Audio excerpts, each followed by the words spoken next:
Lack of clarity है या सवाल नहीं भी हैं, अगर चीज़ें साफ़ नहीं हो रही हैं, then there is no problem in sort of speaking up, क्योंकि there isn't जो एक 1-to-1 इंटरव्यूज़ हैं वो इस परंपरा में उस तरह का ट्रेडिशन है नहीं।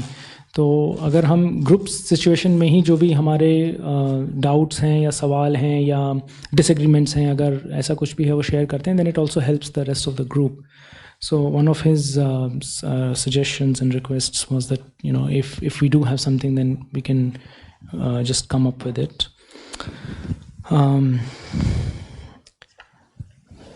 So translation में जाने से पहले मैं थोड़ा ये शेयर कर दूं कि जो कॉन्टेक्स्ट है इस विज़िट का अजहन केवली का, जो कि उनके साथ डिस्कस हुआ था, जो उन्होंने खुद शेयर किया था, वो ये था कि हम लोग यहाँ जिस तरह से प्रैक्टिस करते हैं और जो हम में से कई लोगों का बैकग्राउंड है, उससे शायद कुछ हटके बुद्ध धम्म की प्रैक्टिस अजान चा के ट्रेडिशन में खास करके होती है। और थोड़ा और बैकग्राउंड इसमें ये समझने का है कि हालांकि हम जो शब्द यूज़ करते हैं थाई फॉरेस्ट ट्रेडिशन, लेकिन स्पष्ट रूप से जो अजान केवली हमारे साथ शेयर कर रहे हैं, जो हम लोग सब अजन रोचनों में, हम लोग सब जो और मंक्स और सामनेर्स हैं, हम लोग सब ये अजान चा की लिनियज में प्रैक्टिस करते हैं। और अजान चा की जो लिनियज है वो थाई फॉरेस्ट ट्रेडिशन में एक लिनियज है, इस तरह से कई लिनियजेस हैं, अजान महाबुआ की एक लिनियज है वगैरह वगैरह। और जो मुख्य आचार्य रहे हैं, जो मुख्य टीचर्स रहे हैं, जैसे कि अजान चा, अजान महाबुआ, लुम्पुरतुई वगैरह वगैरह, इन सब के अपने खुद के स्पेसिफिक तरीके रहे हैं प्रैक्टिस करने के लिए, जो तरीके उनके लिए बहुत सक्षम रहे हैं, कारगर रहे हैं। तो उनकी ट्रेडिशन में फिर उस तरीके के अप्रोचेस जो हैं वो फिर फॉलो किए जाते हैं। तो स्पेसिफ़िकली अजान चा ने जो प्रैक्टिस अपनी खुद की की और फिर जिस तरह से उनकी लिनियज डेवलप हुई, 1964 में सबसे पहली मोनेस्ट्री बनी थी वाट पापोंग, वो काफ़ी एक प्रैक्टिस ट्रेडिशन रहा है इस तरह से कि उसमें बहुत ज़्यादा फोकस सिटिंग समाधि बेस्ड मेडिटेशन पे इतना नहीं रहा है। तो देयर इज़ एक सामान्य 2-4 घंटे की सिटिंग होती है, और फिर कोशिश ये होती है कि जो हमारी रोज़मर्रा की जो जीवन शैली है मोनेस्ट्री में, उसमें हम जो 8-fold पाथ है और जो 4 नोबल ट्रुथ्स है, जो तिलखन है, उनका बार बार स्मरण करें, उनके 8-fold पाथ के अनुसार हम जीने की कोशिश करें। और जो लाइफस्टाइल है वो भी इस तरह से उन मोनेस्ट्रीज़ में की गई है कि वो हमारी जो सामान्य कंफर्ट जोन होता है उससे हमें बार बार बाहर खींचती है वो लाइफस्टाइल। तो ये बैकग्राउंड कुछ समझना ज़रूरी है। अजान केवली जो हमारे साथ शेयर कर रहे हैं उस संबोधन को अच्छी तरह से समझने के लिए। और ऐसा भी ज़रूरी नहीं है कि सब और जो थाई फॉरेस्ट टीचर्स हैं वो नेसेसरीली इसी तरह से उनकी मोनेस्ट्रीज चलती हों, इसमें भी काफ़ी वेरिएशन होती है। तो अजान केवली ने अपना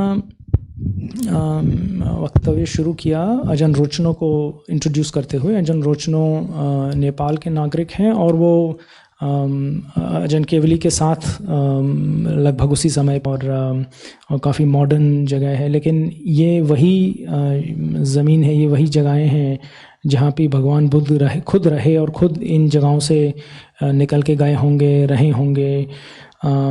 ये सारा इलाका कुरु प्रदेश जाना जाता था।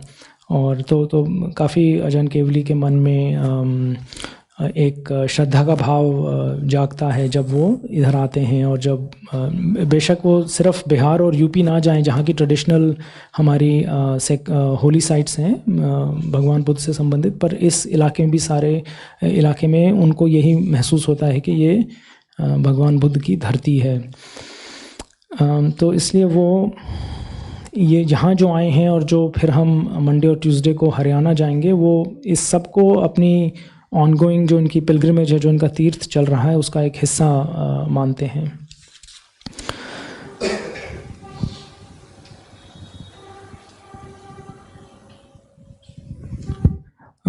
इसके बाद आचार्य केवली ने हमारे साथ शेयर किया कि उनकी ज़्यादातर जो उन्होंने सुबह हमारे साथ शेयर किया, वो मेनली उनकी अपनी जो प्रैक्टिस जिस तरह से है उसके कॉन्टेक्स्ट में था, उसके बैकग्राउंड में था।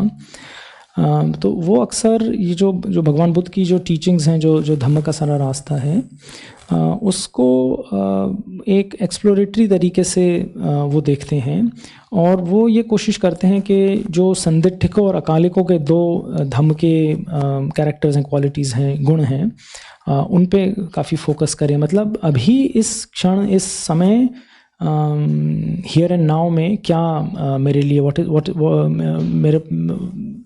मैं क्या रिफ्लेक्ट कर सकता हूँ, किस तरह से मैं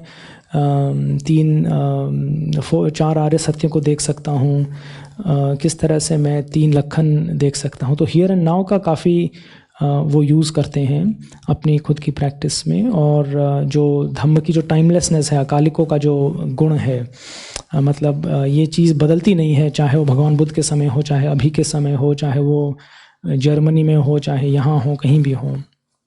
तो बार बार इन 2 अनुस्मरणों का वो काफ़ी इस्तेमाल करते हैं, संदिग्धिकों और अकालिकों। और जैसा मैंने बताया, वो उसका यूज़ इस रिफ्लेक्शन के साथ करते हैं कि चाहे हम चाहे हम फिज़िकली कहीं भी हों, चाहे हम किसी भी समय पे हों, ये जो फ्रेमवर्क भगवान बुद्ध ने हमें दिया है 4 नोबल ट्रुथ्स का, 8 फोल्ड पाथ का, तिलक्षण का, ये फ्रेमवर्क हमारे लिए लगातार कारगर रहता है। फिर उन्होंने हमारे साथ शेयर किया, जो हमने सुबह की चैंटिंग की थी, उसमें जो उन्होंने पैसेजेस, जो चैंट्स सेलेक्ट की थी, उनके बारे में उन्होंने कुछ डिटेल्स शेयर की, और कैसे वो यूज़ करते हैं इन चैंट्स को अपनी खुद की रिफ्लेक्शन के लिए, अपने खुद की प्रैक्टिस के लिए। तो सबसे पहले तो जो बुद्ध, धम्म और संघ का जो अनुस्मरण है, उसके बारे में उन्होंने बात की। और ये हो सकता है वो बताते हैं कि जैसे हम जिस तरह से यहाँ, जैसे थाईलैंड में जिस तरह से चैंटिंग करते हैं, उसका थोड़ा उच्चारण, प्रोनंसिएशन कुछ अलग हो, पर अगर हम उन पेरिफेरल चीज़ों को छोड़ के ये देखें कि एक्चुअल कंटेंट क्या है, हम एक्चुअली किस चीज़ पे फोकस कर रहे हैं, तो वो हमें बहुत एक अच्छा रिफ्लेक्शन का मौका देती है। और ये ये भी कह रहे हैं कि चैंटिंग के दौरान ये बहुत ज़रूरी है कि हम एक्चुअली एक रिफ्लेक्टिव माइंड से चैंट करें, बजाय इसके कि सिर्फ एक डिवोशनल माइंड से करें। तो जो शब्द हैं उनको समझ के उनके ऊपर अपना ध्यान लगाएं, और ये कोशिश करें कि इन शब्दों का मेरे लिए क्या मतलब है, इनको मैं अपने जीवन में कैसे लाता हूँ या लाती हूँ। और इसी तरह से उन्होंने फिर आगे बढ़ के कहा कि ना केवल चैंटिंग, लेकिन जो हम फॉर्मल मेडिटेशन करते हैं, उस फॉर्मल मेडिटेशन में भी इसी तरह से रिफ्लेक्टिवली हम मेडिटेट करें, तो उसका काफ़ी ज़्यादा यूज़ है, बजाय इसके कि हम एक मैकेनिकल तरीका करें। तो ये जो क्वालिटीज़ ऑफ बुद्धा, गुण जो हैं बुद्ध धम्म संघ के, फॉर एग्जांपल, ये एक बहुत ये काफ़ी एक रिफ्लेक्शन का अच्छा टूल बन सकते हैं हमारे लिए। फिर उन्होंने सबसे अहम बात कही, जो कि अजहन चा और उनके आने वाले टीचर्स फोकस करते थे, वो ये था कि फंडामेंटली, मूल रूप से हमारी सारी जो प्रैक्टिस है, जो साधना है सारी, वो राइट व्यू से गाइडेड होनी चाहिए। तो राइट व्यू जो है वो जगह है जहाँ से हम शुरू करते हैं। राइट व्यू के साथ फिर हम चाहे मेडिटेट करेंगे, चाहे चैंट करेंगे, चाहे हम रोज़मर्रा का जीवन जिएंगे, अगर हम उसको सम्यक दृष्टि के साथ करेंगे, तो फिर हम संभव है कि हम भगवान बुद्ध के मार्ग पे चल रहे हैं। उसको हम बिना सम्यक दृष्टि के करेंगे, तो फिर ये फिर एक मैकेनिकल प्रोसेस हो सकता है। और राइट व्यू में फिर वो डिटेल में जाते हैं, वो कहते हैं हालांकि जो फंडामेंटल तरीके से हम राइट व्यू को समझते हैं वो 4 नोबल ट्रुथ्स के तरीके से है, लेकिन ये कई सामान्य चीज़ों में भी बार बार हम राइट व्यू का अनुस्मरण कर सकते हैं, जो डे टू डे रोज़मर्रा का जीवन है उसमें भी। और अजान चा की जो मॉनेस्ट्रीज़ हैं उनका जो ट्रेडिशन रहा है उसमें इसी बात पे फोकस रहा है कि हम बार बार जो अपना ध्यान है, जो अनुस्मरण है, वो जो मूल टीचिंग्स हैं, कोर टीचिंग्स जो हैं, जो कि 4 नोबल ट्रुथ्स और राइट व्यू के आसपास हैं, उन पे बार बार ले जाएं। तो वो बता रहे थे कि जो टीचर्स होते हैं वो भी, और जिस तरह से मॉनेस्ट्रीज़ को ऑर्गेनाइज़ किया जाता है, जो उनकी लिविंग कंडीशंस हैं, उन्होंने काफ़ी लिविंग कंडीशंस की बात की कि वो बहुत सिंपल लिविंग कंडीशंस हैं, और वो लिविंग कंडीशंस, वो जीवन शैली इस तरह से बनाई गई है कि उसमें हम एक कंफर्ट जोन में ना जाएं, हम हमेशा कंफर्ट जोन के एज पे रहें।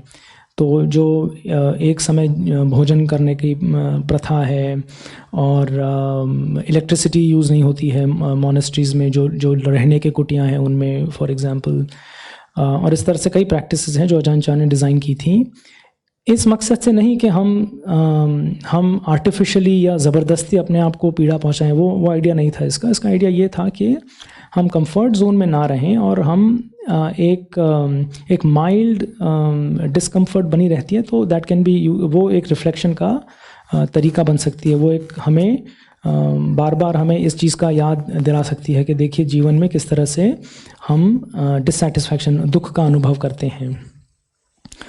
उन्होंने फिर अपनी ट्रेडिशन के बारे में और ये भी बताया कि बहुत ज़्यादा फोकस इस ट्रेडिशन में फॉर्मल स्टडीइंग, परियत्ति वगैरह पे नहीं रहा है।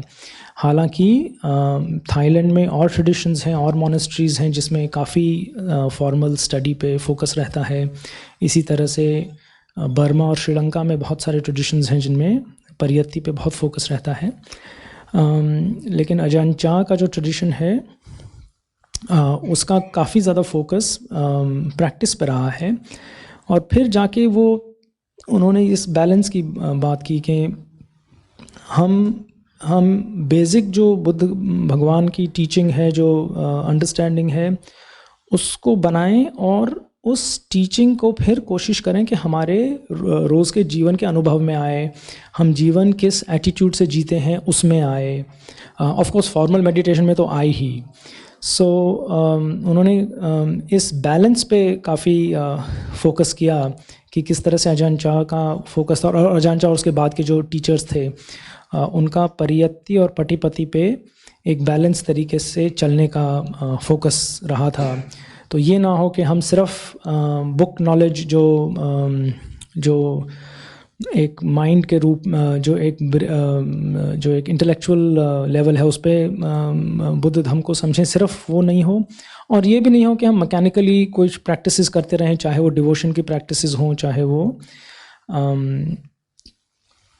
मेडिटेशन की प्रैक्टिसेस हों। सो ये दोनों चीज़ें जो हैं, जो टीचिंग्स की अंडरस्टैंडिंग है और फिर उनको जो जीवन में उतारने की प्रक्रिया है, बेसिकली अजान चा का फोकस इस पे रहा था। और इसलिए मॉनेस्ट्रीज़ और जो मोनास्टिक जीवन है वो इसी तरह से डिज़ाइन किया गया था कि उसमें बार बार जो कोर टीचिंग्स हैं उस पर हमारा ध्यान केंद्रित रहे।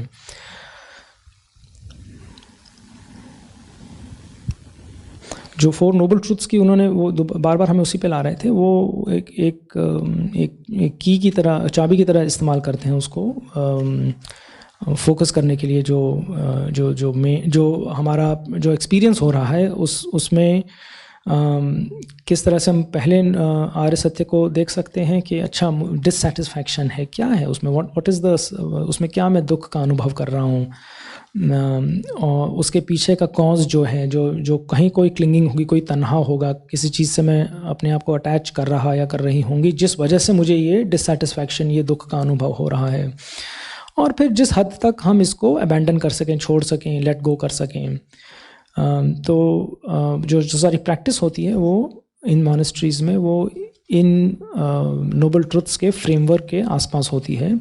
और कोशिश ये होती है कि जो भी हमारा एक्सपीरियंस है, चाहे वो फॉर्मल मेडिटेशन का हो, चाहे उसके नॉर्मल जो हम जीवन जी रहे हैं उसका हो, उसमें हम 4 नोबल ट्रुथ्स को बार बार अपने अनुस्मरण में लाते रहें। So doing both on question as well as away from it, ये जो उन्होंने बात की कि हम फॉर्मली भी करें और उसके अलावा भी करें हम। इसके बाद वो फिर हमें कुछ वो ले गए 8 फोल्ड नोबल पाथ के 8 फोल्ड पाथ की तरफ ले गए हमें वो, और कुछ उन्होंने बात की जैसे सम्मा समाधि हम डेली लाइफ में किस तरह से लाएं। पर जो उसमें इम्पोर्टेंट इशू था वो फिर हमें लेके गए कि जो हमारे इस ट्रेडिशन के जो और जो थाई फॉरेस्ट ट्रेडिशन के एक्चुअली जो संस्थापक माने जाते हैं, रिवाइवर जो माने जाते हैं एक्चुअली, लुम्फोर मन, उनकी तरफ वो हमें ले गए। और वहाँ भी उन्होंने यही चीज़ दोहराई कि लुम्फोर मन का भी काफ़ी इस चीज़ पे फोकस रहता था कि अगर टीचिंग्स जो हैं वो सिर्फ रिचुअलिस्टिक हो जाती हैं, जो सिर्फ सेरेमनीज़ वगैरह में रह जाती हैं, और हाँ, तो अगर हम बुद्ध धम्म को सिर्फ रिचुअल्स के तरीके से कर रहे हैं तो ये एक टेस्ट है इस चीज़ को देखने का कि ये फिर सही धर्म की प्रैक्टिस नहीं है। इसी तरह से अगर हम टीचिंग्स, अगर हमारे को टीचिंग्स तीन तिलक्षण है अनिच्च दुख अनात्ता के, इसकी तरफ ले जाती हैं तो that is a quality test. इससे हम ये निर्धारित कर सकते हैं कि हाँ ये टीचिंग्स ठीक है, इसके अनुसार मैं अगर अपनी प्रैक्टिस कर रहा हूँ तो ये ठीक है। ये भी बता रहे हैं कि अगर एक और टेस्ट ये लगा सकते हैं हम कि अगर सारा हमारा एफर्ट ये है कि मेरे प्लेजेंट स्टेट्स बने रहें, मेरे को अच्छा लगता रहे, अच्छी फीलिंग्स होती रहें, पीस बनी रहे माइंड में, या और जो मेटाफिज़िकल चीज़ें हैं, मेरी मेडिटेशन जो है वो मुझे साइकिक स्टेट्स की तरफ ले जाए, या जो सारा देवा रेम्स वगैरह इसकी बात हो, तो ये कोर बुद्ध धर्म ये नहीं है हमारे लिए। और जो हमारा ट्रेडिशन है, अजहन चा का ट्रेडिशन है, उसमें भी ये इस बात पे बार बार फोकस किया, इस बात पे बार बार वो किया, ध्यान दिलाया जाता है कि सारा जो प्रैक्टिस है हमारी वो प्लेजेंट स्टेट्स प्राप्त करने की प्रैक्टिस नहीं है, बल्कि इस ट्रेडिशन में तो जो फिज़िकल डिस्कम्फर्ट है, या जो सफरिंग है, या जो फ्रस्ट्रेशन शब्द जो अजान केवली ने यूज़ किया, उस कंडीशंस को इस तरह से किया जाता है कि एक माइल्ड, एक बहुत सामान्य स्तर का डिससेटिस्फैक्शन हमारा बना रहे। सो लाइफ जो है वो कंफर्टेबल नहीं होती है, लाइफ को जो मोनास्टिक जीवन है उसको बहुत आरामदायक नहीं बनने दिया जाता है, जिससे कि हमारा बार बार फोकस इसी चीज़ पर रहे कि ये डिससेटिस्फैक्शन है, ये डिससेटिस्फैक्शन में आगे बढ़ के मेरे मन में जो फिज़िकल तकलीफ़ हो रही है वो मेरे मन में आगे बढ़ के सफरिंग क्यों पैदा कर रही है, वो ऐसी क्या चीज़ है जिससे कि मैं अटैच हो रहा हूँ। सो इस तरह से उन्होंने दोबारा से इस बात पे हमारा ध्यान दिलाया कि जो जिस तरह से लुम्फोर मन से चलता हुआ ये परंपरा आ रही है, वो इन जो कोर बुद्धा की टीचिंग्स हैं, 3 लक्षण, नोबल ट्रुथ्स और 8 फोल्ड पाथ, उन पे बार बार हमारा ध्यान ले जाती है। उसी समय पे पीछे कोई ड्रिल बजने लगी थी, जो अजान केवली ये बता रहे थे, तो कह रहे थे देखिए जैसे अभी अगर हमें ठंड लग रही है या बहुत पीछे से एक शोर आता है, तो एक तरह से हम देख सकते हैं कि this is also quite good, क्योंकि तुरंत ही मन में एक विचलन उठती है, एक ऐसा भाव उठता है कि अरे ये ना हो, ये क्यों हो रहा है ऐसा, and that's a good example of suffering coming up. और वो इस बात का सूचक है कि मैं चाहता नहीं हूँ कि स्थिति जैसी है उसको मैं एक्सेप्ट करूँ, मैं हमेशा स्थिति को जैसी है उसके अलावा चाहता हूँ, एंड दैट इज़ वेयर वहाँ सफरिंग वहाँ से पैदा होती है। इसके बाद इन्होंने कुछ जो स्टडी वर्सेस प्रैक्टिस वाली चीज़ें, इसको थोड़ा और आगे बढ़ाया। उन्होंने बताया कि जिस एरिया में अजान चा रहे, नॉर्थ ईस्ट थाईलैंड जो है, उबॉन जो प्रोविंस है, जो स्टेट है, वहाँ पे बहुत ज़्यादा काफ़ी पिछड़ा इलाका रहा करता था पहले, और अजान चा का अपना एजुकेशन स्तर काफ़ी बेसिक था जब उन्होंने मॉनेस्ट्री वगैरह सेटअप की। और हालांकि अब हमारे पास इस समय हमारे पास बहुत ज़्यादा टीचिंग्स का एक्सेस है, इंटरनेट जैसी सुविधाएं हैं, तो इस तरह से जो अब हमारे पास इतना टेक्नोलॉजी अवेलेबल है जिससे कि हम टीचिंग्स को एक्सेस कर सकते हैं, ये एक तरह से तो बेनिफिट हो सकता है इसका। हम इसको मॉडर्न साइंस से रिलेट कर सकते हैं, जो सोसाइटी में स्थिति है उससे रिलेट कर सकते हैं, वगैरह वगैरह, तो इसके काफ़ी फ़ायदे भी हैं। पर हमें ये भी ध्यान रखना है कि हम सिर्फ टीचिंग्स को जो इतनी उपलब्ध हैं उनको सिर्फ बुद्धि विलास के लिए ना यूज़ करें, या केवल उसको एक एब्स्ट्रैक्ट तरीके से ना समझें और उसमें ना गुम जाएं, बुद्धि विलास के लिए एब्स्ट्रैक्शन के तरीके में। और जब तक कि हम उसको डेली लाइफ से रिलेट नहीं करेंगे, उन टीचिंग्स का कोई ख़ास मतलब नहीं रहेगा। तो knowledge can be quite good and helpful, लेकिन तो एज टीचिंग्स का काफ़ी फ़ायदा हो सकता है, लेकिन जैसे कि हम काफ़ी सारे लोग जो वाटपा नानाचात में उन्होंने एग्जाम्पल दिया, जो वेस्टर्न उससे आते हैं, हम सबका बुद्ध धर्म से जो इंट्रोडक्शन हुआ था वो बुक्स के माध्यम से हुआ था, या जब हम ट्रैवल करते थे साउथ ईस्ट एशिया में तो हमने बुद्धिज़्म एनकाउंटर किया था। और तो इसीलिए बुद्ध धर्म को हम वेस्टर्नर्स जिस तरह से समझते हैं वो एक रिलीजन की तरह उसको नहीं समझते हैं, बल्कि एक वे ऑफ लाइफ की तरह हम समझते हैं। और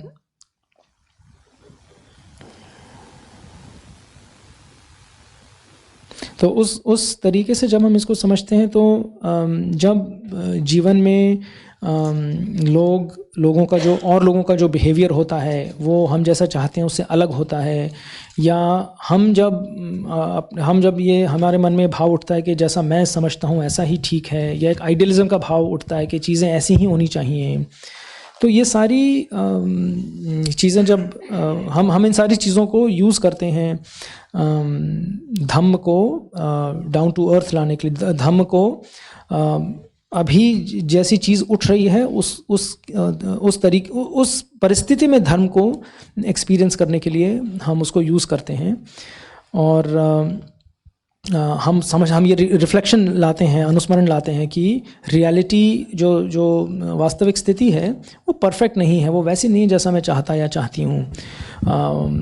और लोग भी जो और लोग हैं या मैं खुद हूँ, उन्होंने काफ़ी ये एग्जांपल दिया अपने खुद के ऊपर के हमारा अपने बारे में भी कई व्यूज़ रहते हैं कि मुझे ऐसा होना चाहिए, मैं ऐसा नहीं हूँ, मेरे में ये अवगुण है, मेरे में वो अवगुण हैं।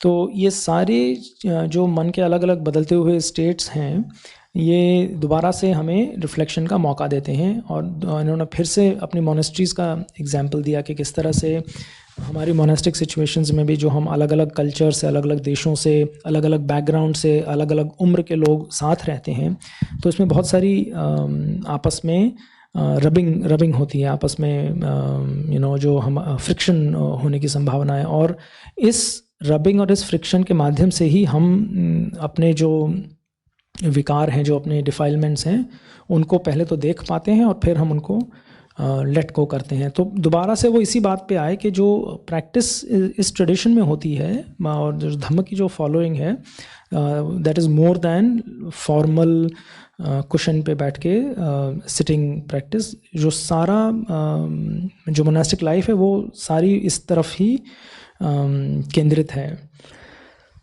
उन्होंने और एग्जांपल्स दिए कि जो मोनास्टिक सेटअप होता है इसके काफ़ी क्रिटिसिज्म्स उठते हैं कि मोनेस्ट्री बहुत बिजी है, या मोनेस्ट्री में बहुत सारे एक्टिविटीज़ हो रही हैं, या बहुत आवाज़ हो रही है। एंड दीज आर ऑल, ये सारे अपॉर्चुनिटीज़ हैं हमारे लिए इस तरह से। तो जो संदिग्धिको वाली बात थी, हियर एंड नाउ, हम इन सारी सिचुएशंस को यूज़ करते हैं कि अभी क्या डिससेटिस्फैक्शन जाग रही है, और वो किस नोबल ट्रुथ की तरफ मेरा ध्यान आकर्षित कर रही है, और उसको मैं कैसे लेट गो करूं।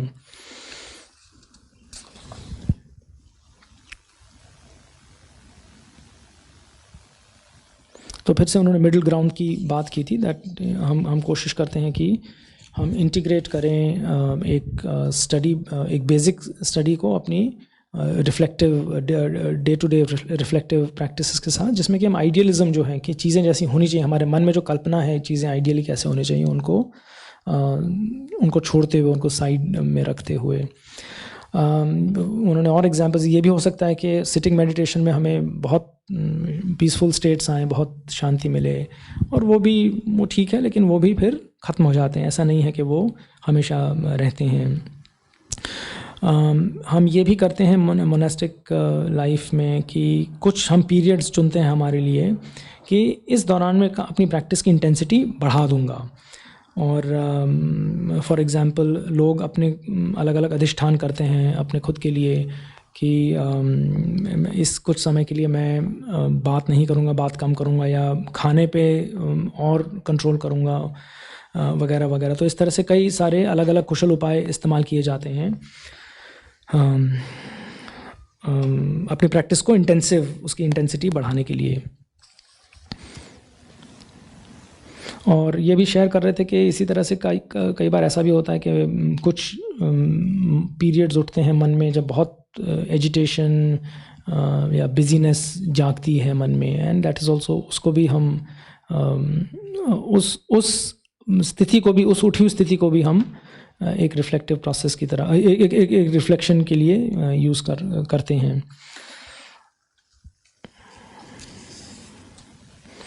ये चीज़ उन्होंने बताया कि ये जो तरीका है जो अजान चा और जो अजान चा की लिनिएज के टीचर्स हैं वो जिस तरह से सिखाते हैं, ये हमें सुत्तों में भी कई बार इसका एग्जांपल्स मिलते हैं कि बहुत सिंपल ट्रिगर्स होते हैं लोगों के लिए एनलाइटनमेंट की तरफ बढ़ने के लिए या धम्म को समझने के लिए। ऐसे कई एग्जांपल्स हैं सुत्ताज में, जिसमें ये नहीं है कि कोई जिसको ब्रेक थ्रू हुआ वो कोई बहुत गंभीर स्टडी कर रहा था या बहुत डीप मेडिटेशन में था। बहुत सिंपल चीज़ें बुद्ध बताते थे जिससे उस व्यक्ति के अनुसार, जिससे कि उस व्यक्ति को ब्रेक थ्रू मिला करता था। तो ये जो तरीका है, जो अजन चा का तरीका है, ये इसका सुत्त में भी हमें बहुत बहुत एग्जांपल्स इसके मिलते हैं। तो हर व्यक्ति को अपने विवेक के अपने कैरेक्टर और पर्सनालिटी के अनुसार ये वर्कआउट करना पड़ता है कि मेरे लिए किस तरह का किस तरह की प्रैक्टिस का कॉम्बिनेशन उचित है, स्पेशली जो मैं डेली लाइफ सिचुएशंस में, डेली लाइफ सेटिंग्स में कर सकूं। रोज़मर्रा के जीवन में मेरी प्रैक्टिस मेरे साथ कैसे चले, ये हम सबको अपने कैरेक्टर, अपनी पर्सनालिटी के हिसाब से वर्कआउट करने की ज़रूरत है। अलग अलग समय पे वो अपने खुद के बारे में बता रहे थे, जैसे कि अब वो एग्जांपल देते हैं कि मैंने खुद मेरे लिए जैसे चैंटिंग जो है वो मेरे लिए बहुत अच्छी, मेरे लिए बहुत मददगार प्रैक्टिस साबित हुई है। और वो खुद चैंटिंग को एक डिवोशनल प्रैक्टिस की तरह नहीं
की तरफ आकर्षित होते हैं, ये मन की शांति चाहिए, अच्छी फीलिंग होनी चाहिए इसके लिए। और कुछ ऐसे होते हैं जो वास्तव में हम पन्या की तरफ बढ़ना चाहते हैं, और हो सकता है कि पन्या की तरफ बढ़ने का प्रोसेस है उसमें इतनी अच्छी फीलिंग वगैरह ना आए। तो मरणनुसति, कायागता सति जो है ये जो रिफ्लेक्शंस हैं ये मन में काफ़ी डिस्टर्बेंस भी पैदा कर सकते हैं, जगा सकते हैं, और हम इसको यूज़ करते हैं, हम इसको एक कंस्ट्रक्टिवली यूज़ करते हैं अपने मन में प्रज्ञा जगाने के लिए। इसी तरह से जो तीसरी चैंट थी अनिच्चानुसति, अनिच्चा का जो अनुस्मरण था, इसी तरह से उस चैंट का भी अगर रिफ्लेक्टिवली उसको यूज़ किया जाए, जैसे body will be tossed away, ये उसमें शब्द आते हैं लाइक अ रॉटन लॉग, क्या हम असल में इन चीज़ों पे फोकस अपना ध्यान लगा सकते हैं जब हम इसको चैंट करते हैं? और अगर हम लगा सकते हैं तो काफ़ी इससे हमें प्रज्ञा, हम इसको यूज़ कर सकते हैं प्रज्ञा जगाने के लिए। और फिर वो दोबारा से लेके उस बात पे जो उन्होंने शुरू में हमें कही थी कि इन सारे चैंट्स को, इन सब चीज़ों को अगर हमें अपने प्रैक्टिस में इंटीग्रेट करना है तो इसको राइट व्यू, सम्यक दृष्टि के माध्यम से देखना होगा, तब जाके वो इंटीग्रेशन पॉसिबल है।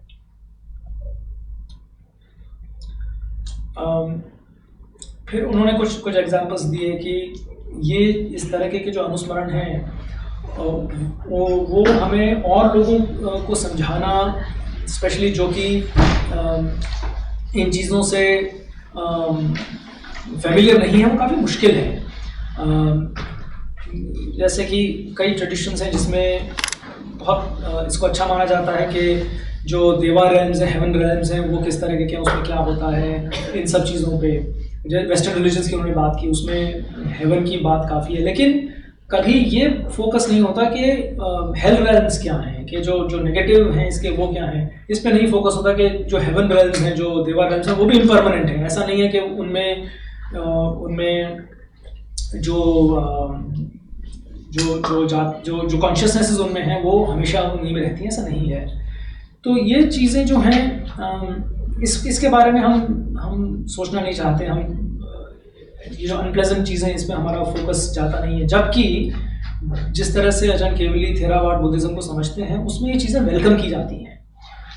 ये सिर्फ पीस जगाने की प्रोसेस नहीं है, या ये प्रोसेस नहीं है कि किसी तरह से मुझे एक प्लेजेंट स्टेट मिल जाए, बल्कि ये प्रोसेस है कि मैं किस तरह से जो नेचर की जो स्थिति है उसको किस तरह से असलियत में देखूं जैसे कि वो असल में है। तो फिर उन्होंने और एग्जांपल्स दिए कि जैसे 32 पार्ट्स की जो हमने चैंटिंग की थी सुबह में, उसको हम यूज़ करते हैं सेंसुअलिटी को ओवरकम करने के लिए। जैसा हमारे में अलग अलग जो विलास और वासना के जो भाव जागते हैं उसको ओवरकम करने के लिए हम यूज़ कर सकते हैं। और कहते हैं कि ये जो इस तरह से अगर वास्तव में हम इनको यूज़ करें और अगर हमें ये जो विकार हैं कम हो, तो ये ब्रेक थ्रूज कोई छोटी चीज़ नहीं है, बहुत सिग्निफिकेंट ब्रेक थ्रूज हैं हमारे धर्म के मार्ग में।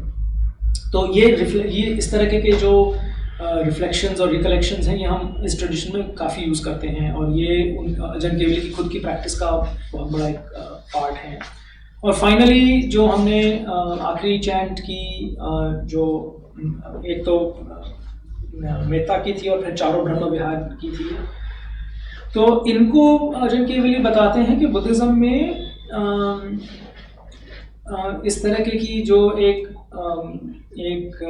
पीसफुल अबाइडिंग्स की स्टेट्स हैं, उसके लिए हम चार ब्रह्म विहार यूज़ करते हैं। लेकिन उसमें भी जो चौथा पड़ाव जो उपेक्षा का है, वो एक तरह से हॉलमार्क है थेरावाद बुद्धिज़्म का, कि बेशक हम उससे पहले मैत्री,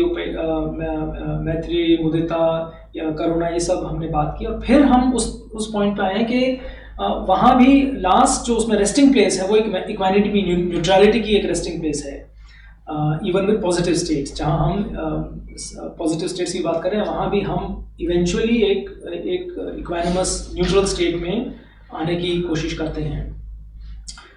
फिर लास्ट चीज़ जो उन्होंने बताई कि शुरू में जब वात्पानानाचार बनी थी, जब सारे उसमें वेस्टर्न मंक्स थे, 1970s और 80s की बात है ये, तब हमारी जो चैंटिंग हुआ करती थी वो बहुत छोटी बेसिक चैंटिंग हुआ करती थी। केवल बाद में जाके हमने पूरी जो वाटपापाओं की चैंटिंग बुक है उसको पूरी तरह से अडॉप्ट किया, और उसमें फिर और सूत्र भी जुड़े, जो कार्डिनल सूत्र हैं, धम्मचक, अनंतलखन और आदित्य पर्याय सूत्र ये बाद में जाके जुड़े। तो शुरू में हमारा सारा फोकस जो था वो बेसिक अनुस्मृतियों पे ही रहा था वर्तमानाचार में।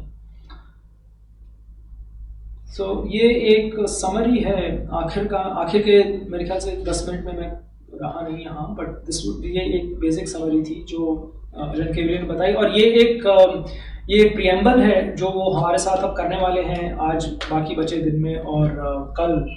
वो एक्चुअली जो ये जिस तरह से ये प्रैक्टिसेस हम करते हैं, स्पेशली अशुद्ध भावना की, कायागता सती की, वो हमारे साथ एक गाइडेड तरीके से भी करने वाले हैं। तो ये सारा जो सुबह का सत्र था वो एक भूमिका बांधने के लिए था, ताकि हमें बैकग्राउंड समझ आए कि अगर हम इन चीज़ों से अपरिचित हैं तो हमें समझ आए कि क्या बैकग्राउंड क्या है, हम इस तरह से प्रैक्टिस क्यों कर रहे हैं, और सबसे ज़्यादा कि हम जो भी कर रहे हैं उसकी तरफ हमारा एटीट्यूड क्या रहे, किस भाव से हम अपनी धर्म की जो प्रैक्टिस है उसको देखें जिससे कि हमें लाभ हो।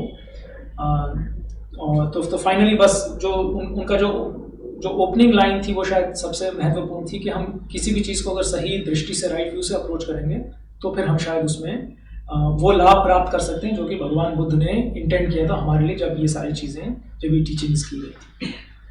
So this was like a summary सुबह के सत्र का। और मैं दोबारा से दोहरा दूँ दैट अगर कुछ सवाल हैं या कुछ डाउट्स हैं और कुछ डिसएग्रीमेंट्स भी हैं, so there is no problem, we can like openly have a dialogue. एक और चीज़, अगर आपके मन में कुछ है और आप उसको पूछते हैं या बोलते हैं तो हो सकता है और लोगों के मन में भी वो और लोगों का भी फायदा हो। So I really encourage like a dialogue.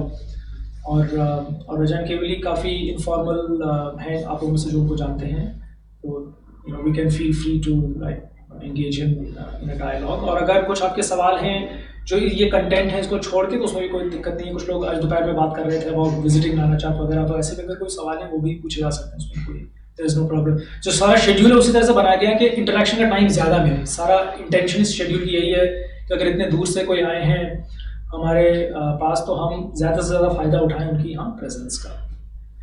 तो बस अब वो ऊपर आते ही होंगे। वेटिंग आउट से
our outage so we can talk unplugged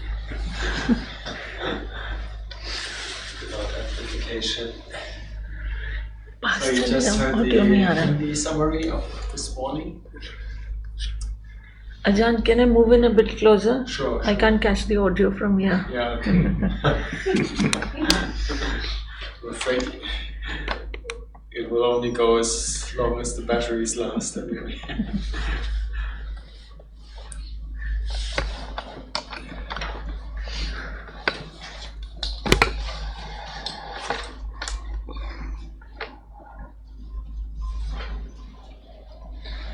I'll ask you a funny question. Yeah. People are reticent in asking. Let me be. There's no electricity. I'll have to speak louder. How is it that a German got interested in devotional chanting? Devotion.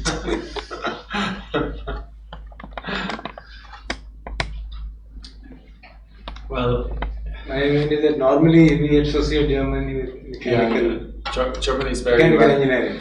very engineering, rational. Yeah, we are more up in the head. Yeah, so taking iti piso bhagavad. Yeah, right. I've been doing a lot of music before, so I like the idea of something melodious.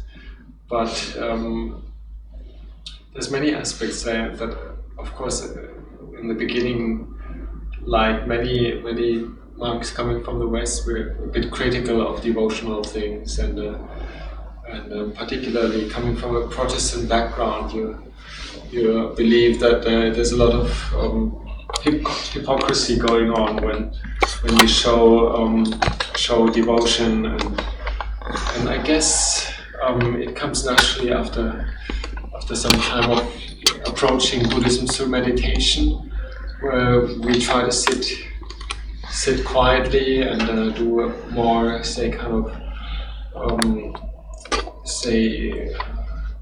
abstract practice, that gradually all these other aspects of the Buddhist living religion have shown their value. Like it just comes in bit by bit.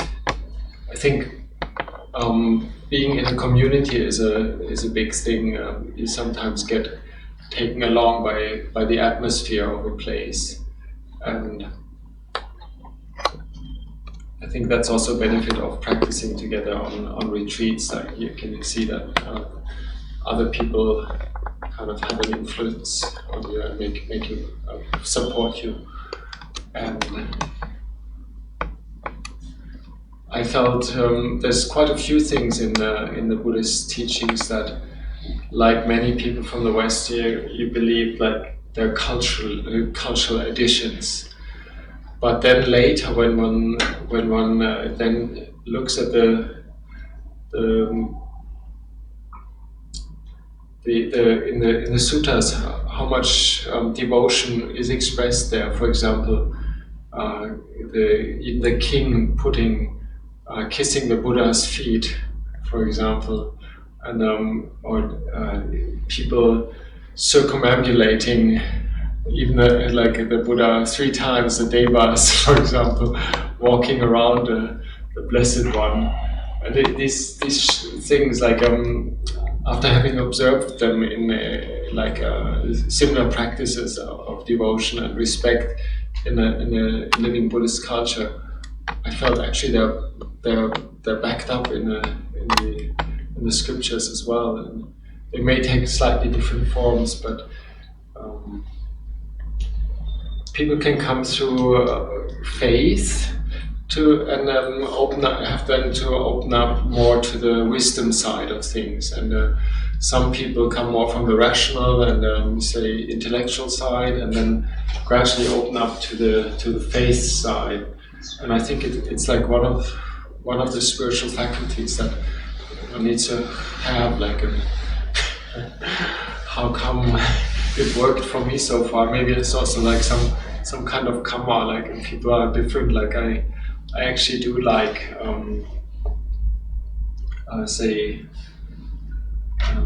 the unity of a group doing things, whereas other monks in our monastery are more individualistic, and they tend to shy away from anything where there's a group dynamics taking on. And I always found the chanting in Buddhism is quite different than singing chorals or Christian hymns, and because it's actually it's recitation. It's like a flat tone, more or less, and with slight ups and downs.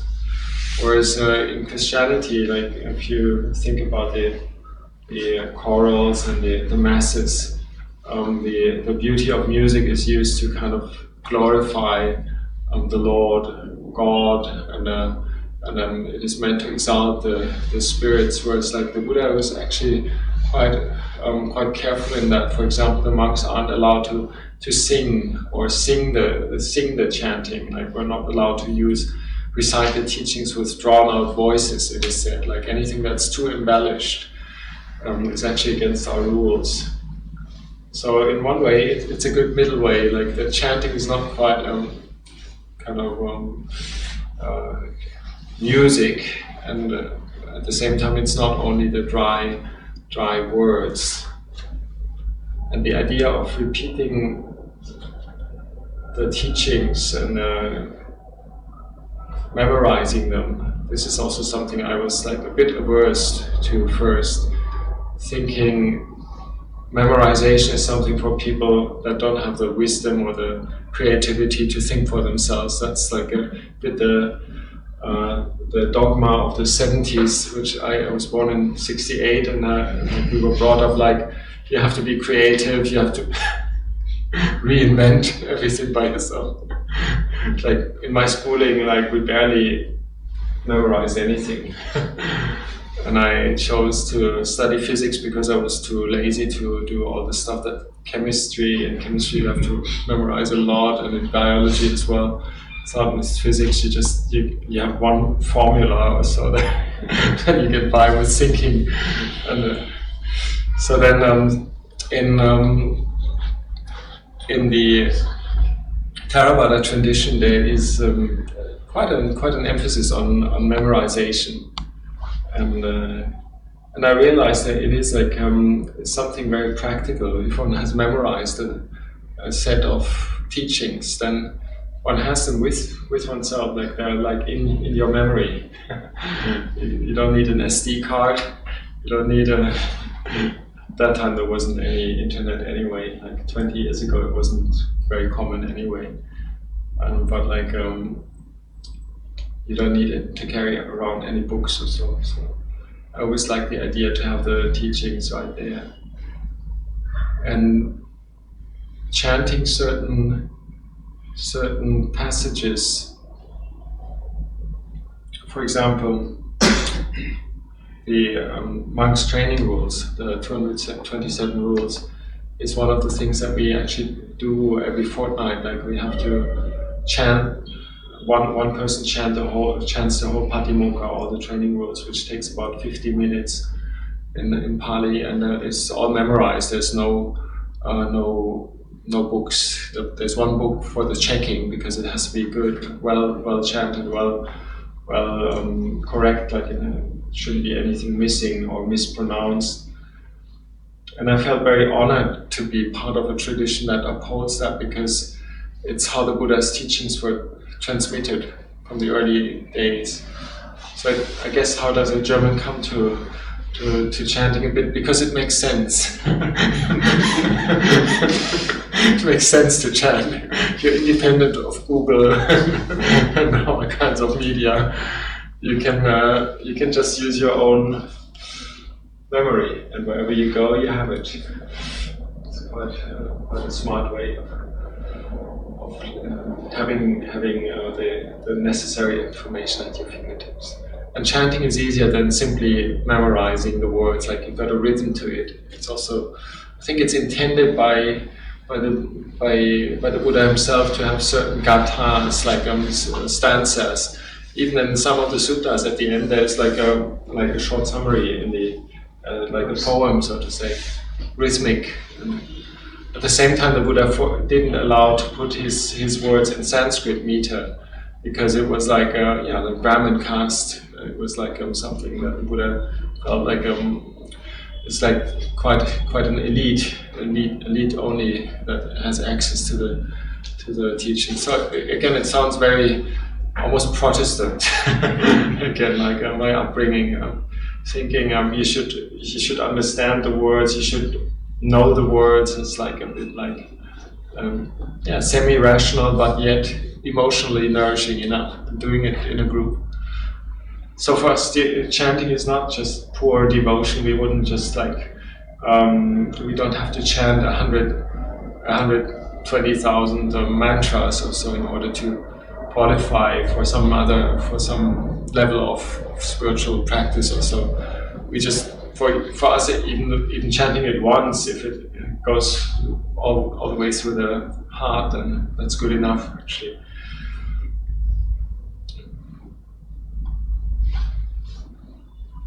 The Thai chanting, with the translation into Thai, and even the Pali chanting in Thai is a bit more melodious because Thai is a tonal language. It has syllables that naturally go up, and some that go down, high tone, low tone, and medium tone. So it's a good compromise. We're not singing, but we're reciting in Thai language. Then it goes Ase Vana Chavala Nan Pandita Se Vana Se Vana. So it's quite a little bit for the musically trained part. Does any of you have any thoughts about the chanting? I believe that in the Hindu culture, it's given quite a lot of importance. So there is a devotional element in it, but it's not the main thing. It's combined with wisdom, I would say. It's just enough to nourish one's faith. If it was all very dry, say we have one or two monks that barely have a sense of rhythm, say, it's quite appalling when they chant. You can see the difference. So we have the more musical ones and the less musical ones, but it's still in the middle way.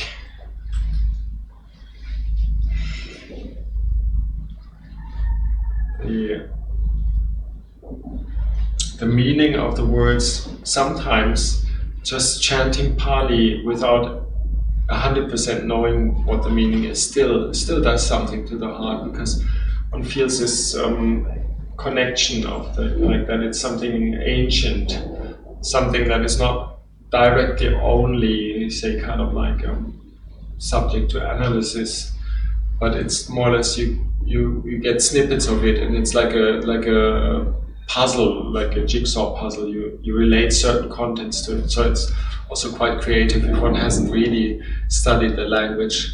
But I would say, again, Christian analogy, many Christians, even though they don't know Latin, they actually do know quite a lot, about the contents. So we can use that as a whole. We know, for example, roughly the contents, and sometimes we know the details. Some words we are more interested in finding out what actually is the meaning. We can look it up and gradually build up more understanding, compare where this word comes up in other places. But generally, one discovers bit by bit the meaning and also the way one uses it, the chanting.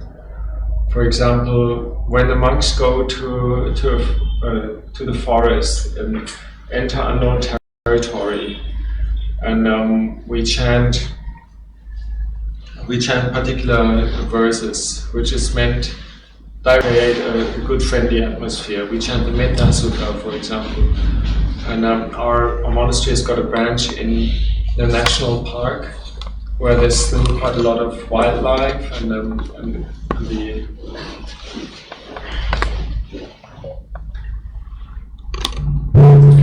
still quite a lot of wildlife there, and there's unknown situations you go there, and we don't have a proper hut, but we go there with our umbrella tents, mosquito nets, and live out in the open more or less. And there's of course no electricity and anything, and the places where we spend our nights are far away from each other. So on this forest retreat where we go living out in the wild more or less, whenever we enter a new spot, so we make sure that we spread loving kindness and make ourselves known as well to surrounding creatures, beings, and that we're actually there to practice and there to, with a heart of benevolence, kindness, and non-enmity, non-cruelty, and to use the chants and to state that, and also to state it aloud. It's like it feels like a protection, and so it does something to the atmosphere as well. And it uses the voice as well. Sometimes, even in the monasteries, like we use the chants in order to bless a place. And then again, the blessing is not that there's suddenly an infusion of some divine power, but it's kind of we build up a relationship to that place in a good spirit. Our mind gets itself together to state for oneself what are we doing here, what are our good intentions, what is our well-wishing, and it leaves a tangible feeling and a memorable impact on the surroundings, on oneself. I'm not sure whether the concrete structures of a building pick it up, but like, if there's any beings in there, that even the snakes and tukes would realize. Like, we do believe in that because in many ways, like, the sensitivity for meditates becomes quite strong. We do sense quite a lot of things every now and again, and it does make a difference whether one has recited the Buddha's teachings in a place, or whether one goes in there with a worldly mind or like hastily. And these things are, like, in one way a tool for mindfulness and a wise way of relating to the surroundings.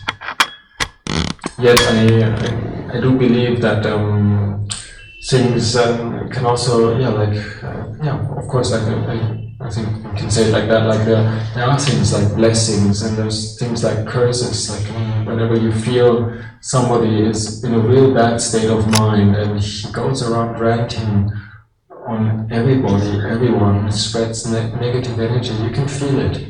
Similarly, you can feel if somebody has good vibes and spreads around what we call blessings.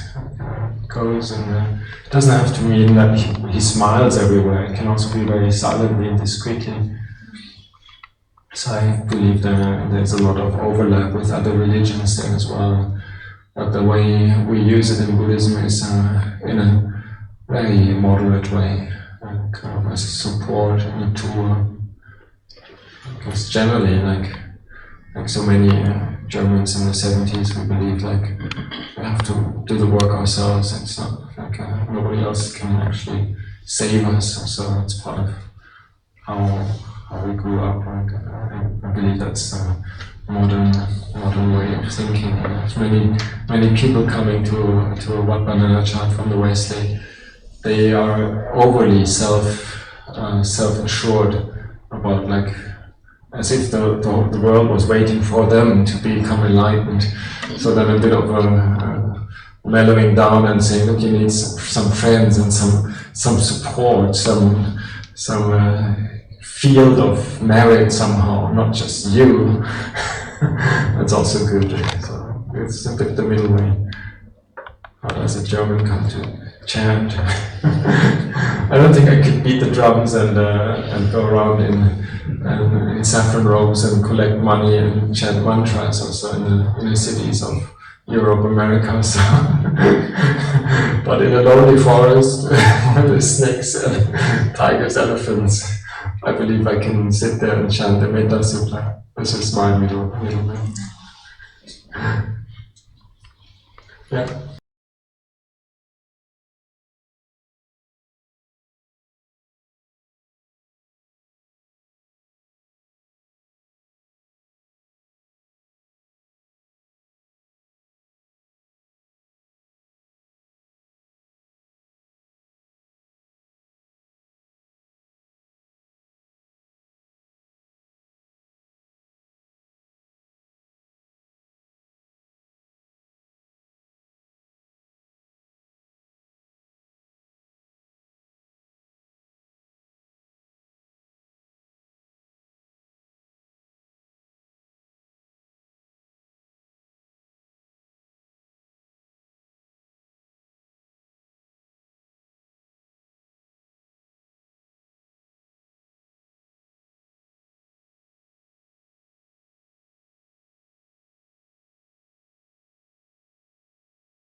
people that take the 8 precepts, and lay people just normal 5 precepts.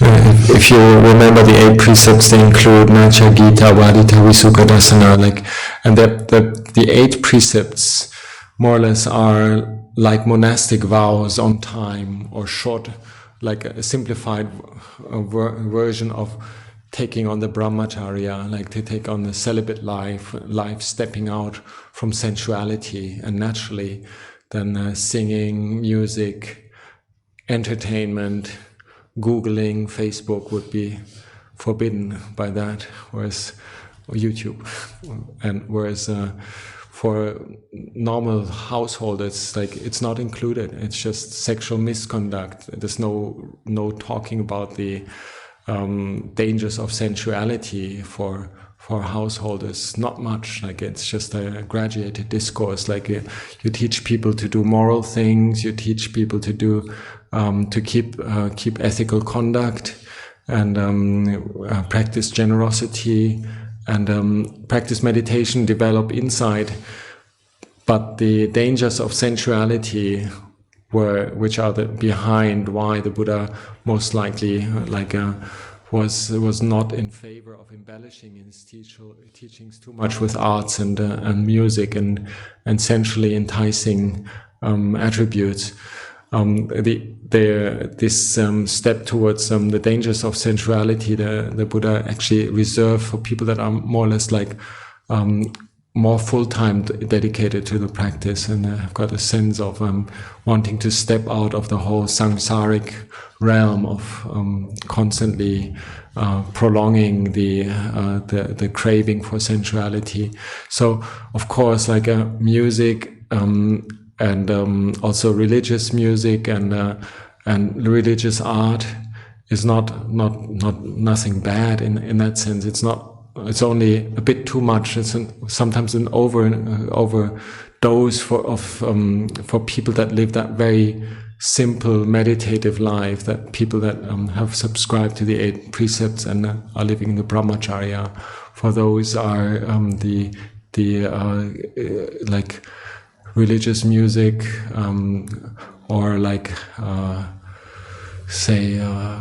devotional dances and things like that would not be okay. For some reason, art and paintings aren't included in that, and then also, I guess, theater play isn't directly included. Maybe it is, in 8 precepts it is.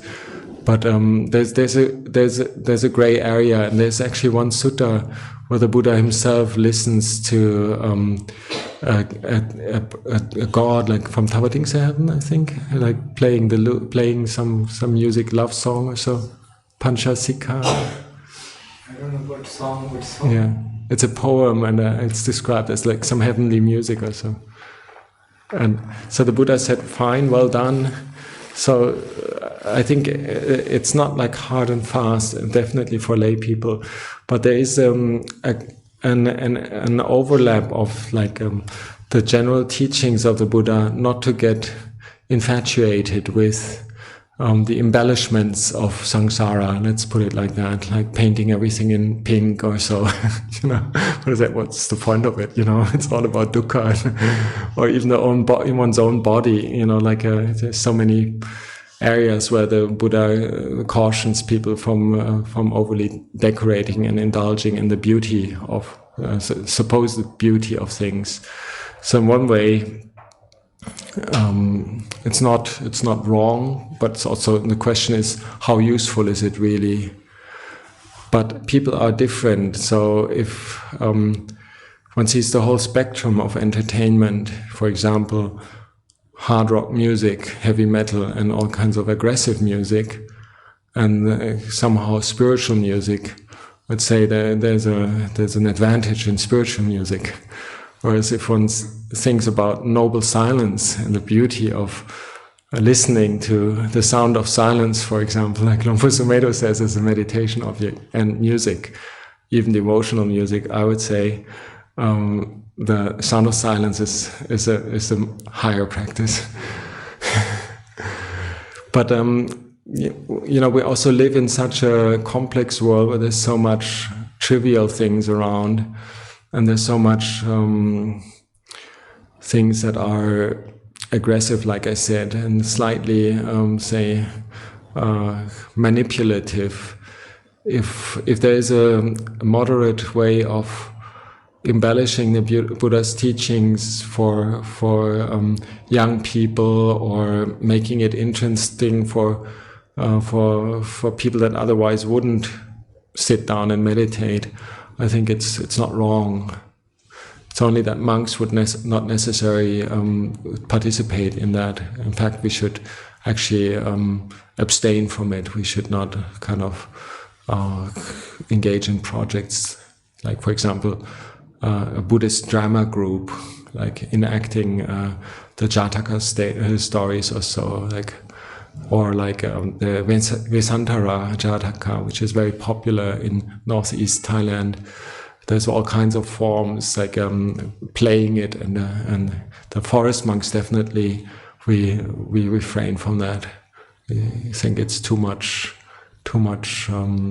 embellishment.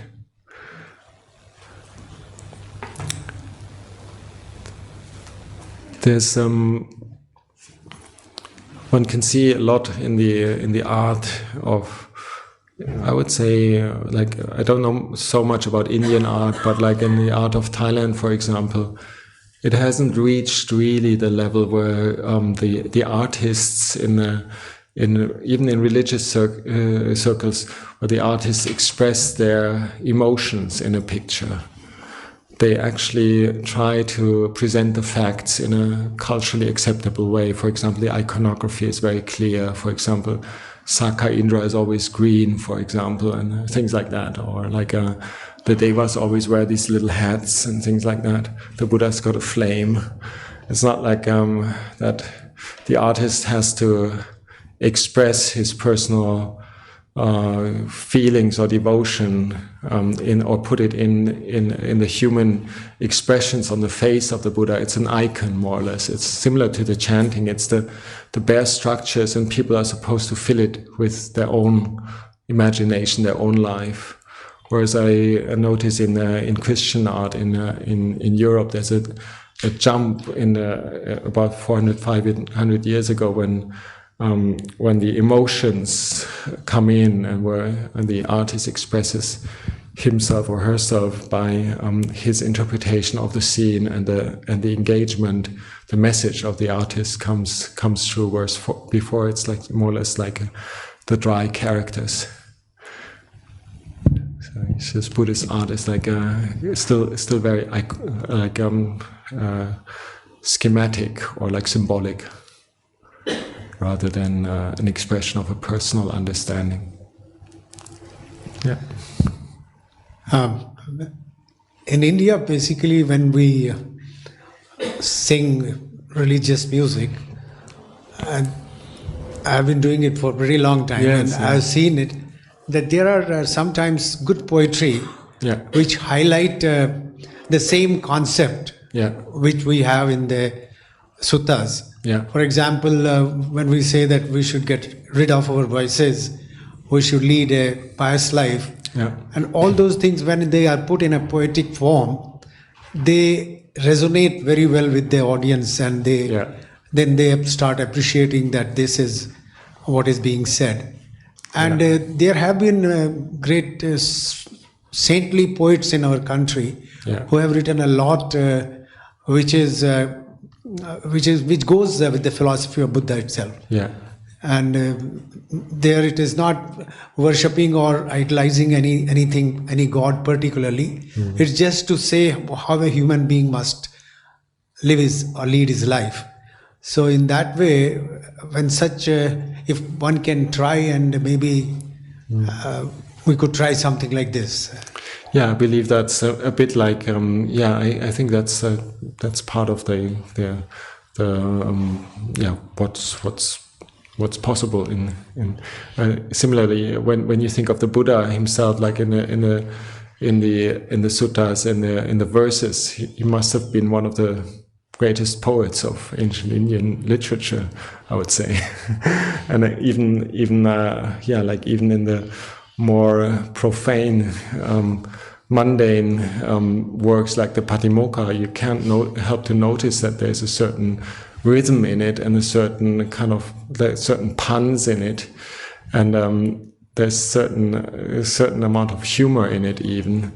So there is like on a very, very basic level, there's already a bit of playfulness with it, and I think if one keeps it on those lines and perfects that art, I think it's very, very good. Actually, it's useful for people also to feel engaged with something that is not blameworthy and not overly dramatic in that sense. There's in Germany, the romantic music and the romanticism and the longing for somehow inner freedom, fulfillment, and some pantheistic notions of God being in everything had been around quite a bit, and the discovery of Buddhism in around 1870, 90, and so forth was part of that, like the overlap of romantic longing for unity with nature, or like male-female unity, or whatever. You can keep it to many different themes. But one of it was like Richard Wagner. He was like a fan of the Buddhist scriptures, more or less, and Arthur Schopenhauer, and there was a plan of a Buddhist opera. Wagner was like composing many operas, and in fact, like he changed at some point. He dropped his program to make an opera about the life of the Buddha. It was supposed to be called The Victurer or something like that, and it came up when he just couldn't imagine somebody singing the Buddha, like being an opera singer singing the words of the Buddha and Venerable Ananda and so forth. It was just too much of a drama, and he dropped it, and then he went back to the old Germanic legends and swapped them. And this is where all these kind of big bombastic operas and like late Romantic and German composition came from.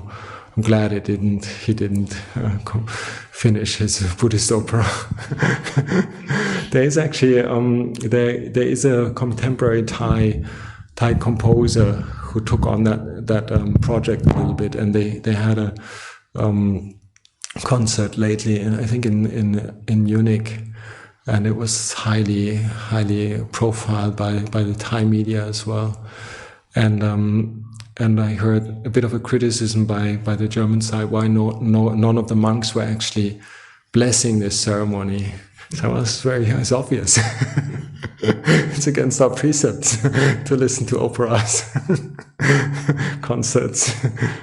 And why is it? It's for, like, even for myself now, like music and anything, even a single voice, like drawn out in a more dramatic way than we usually chant, becomes very, very emotional. If you have been meditating for a while and just listening to the sounds of the cicadas or the sound of silence or the planes inevitably disturbing your meditation, so that kind of thing, if you've been working with these kinds of sounds, and then something as beautiful and divine as a well-trained singer sings, let's say, with a lot of like devotion, it almost feels like an emotional overdose for the monks, at least. So we shy away from it.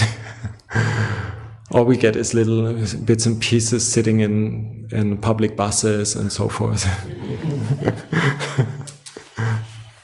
But like, again, monks are different than lay people, and the original question was, is it allowable for lay people? Yes, it is allowable, but be careful with it, that you don't get too carried away, and that it stays like what you just outlined, like in with the idea of carrying the message rather than the glory, and then it's maybe skillful means.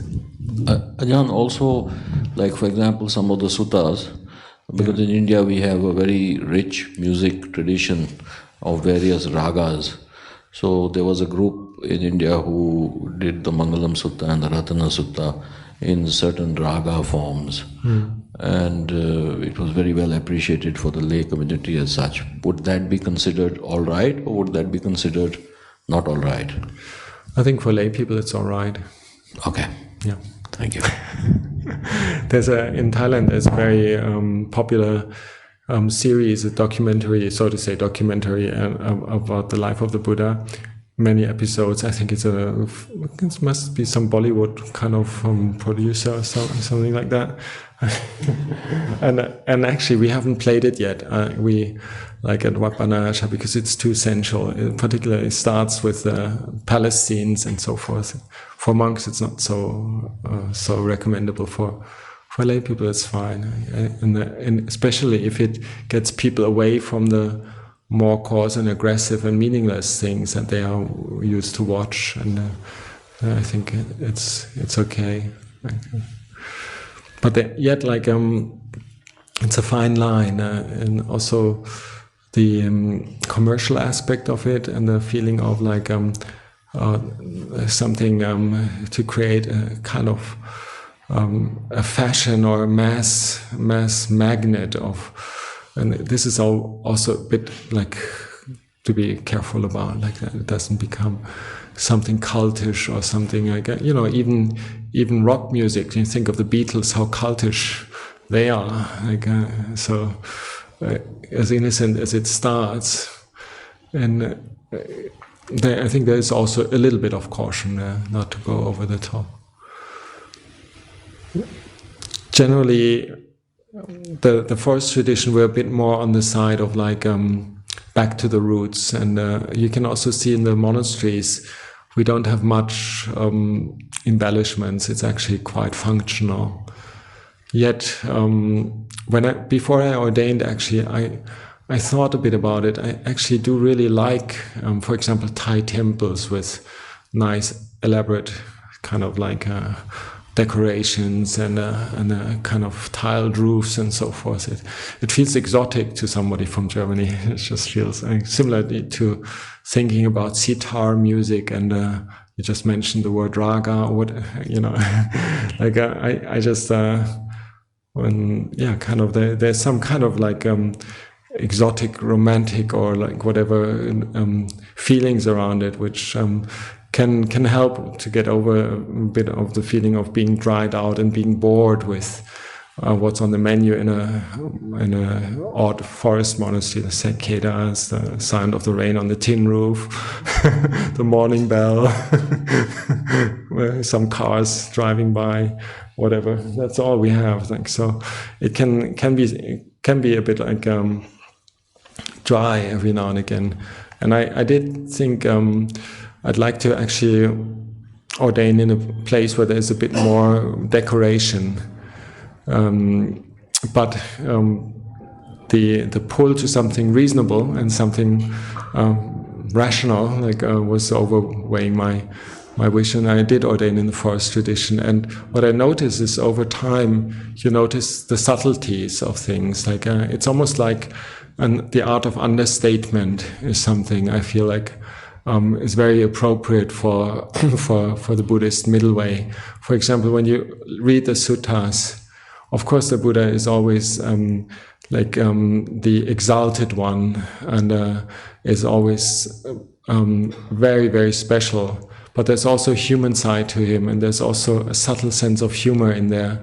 And the monk's rules, very, very definite boundaries, but there's some in there that are hilarious actually, and so there is a sense of lightness in it as well, and I feel it's understated, I would say. Like, and if one manages to appeal to the devotional part and embellish it a little bit, but still keep it down to earth and have a subtle sense of humor in there, and make it just about interesting enough for those people that generally are meditating, and and plain enough for those people that are stuck in all the kind of emotional dramas to kind of calm down a bit. Would be my appeal. Not too many embellishments. Forest tradition is a bit like that.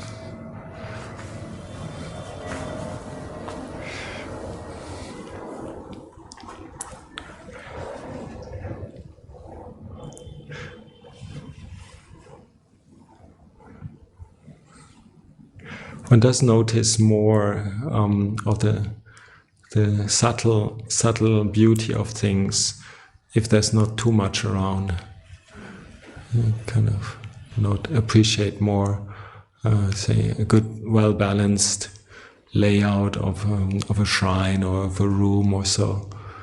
And sometimes the overly abundant Baroque type of kitsch we call tacky stuff in European architecture, when they went overboard. Like sometimes I'm kind of happy when it's like more black and white. The middle way for everybody is not the same. It's something that we have to keep in mind. Some people are different from what we call charita, like the general disposition. There are people that are more into faith, there are people that are more rational, there are people that are more the anger type, for example. And to have an anger type of person mellow down a little bit so something more intuitive, devotional and respectful is kind of maybe a good counterbalance.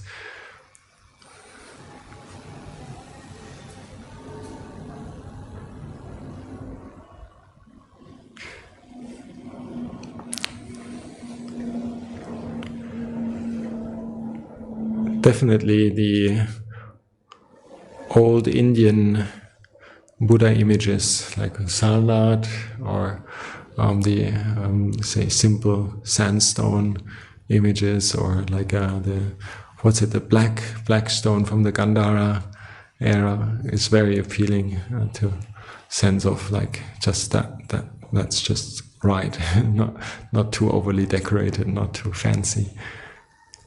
Not sure whether they actually were painted at some point. Maybe they were actually.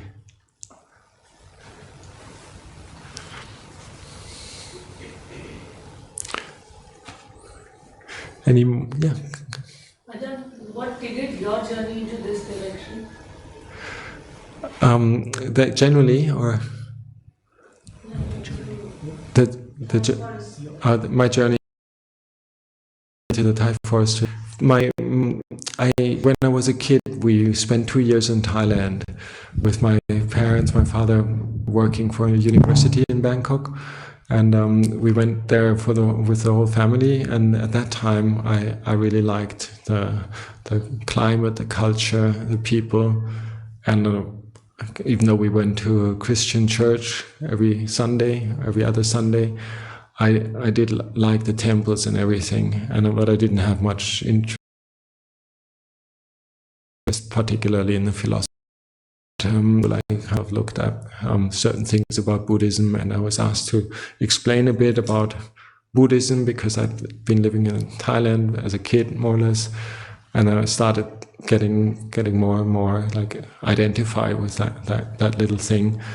And then later my parents went again when I finished high school, and that was when I more or less I studied alone in Germany and in Berlin, and I started looking out for information and started practicing from that moment on. Like went to Berlin where there's lots of groups, and having been in Thailand before as a kid, like my father, a colleague of my father's, recommended the forest tradition, and it's got something very very reliable around it, and I think that appealed to me as well. Like not too fancy, not too cultish. I think that was something I also like growing up in the 70s. Like in Germany, there was lots of I don't know, like sects from India, like to put it simply, man hunting, fishing for people, for devotees everywhere in the German inner cities. people dressed in dark purple and walking around with mala beads. And my parents always said, keep away from these.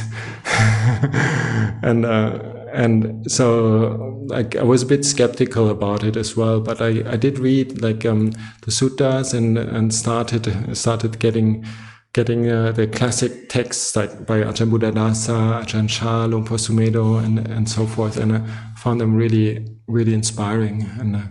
And then I at some point thought if I'm free, like I'll go to Thailand to a temple and do some meditation there, and in longer time. And that's when I first went to Wat Panarachat, and then I finished my studies back in Germany. And in my upbringing, I'd been quite engaged in a Christian environment with like that appeal of social service and helping out society and looking after poor people and handicapped people and things like that.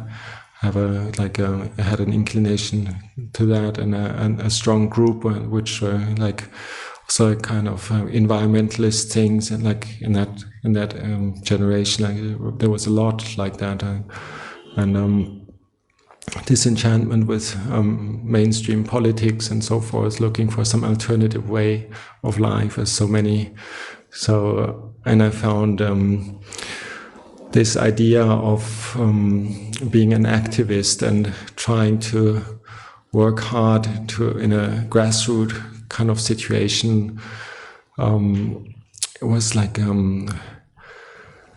so tiring that I found it really rewarding that in Buddhism, especially in the forest tradition, you're allowed to be peaceful in a quiet corner. You find a quiet corner and you build up the inner qualities that are actually so much needed for everybody in the world, and the idea of starting with oneself.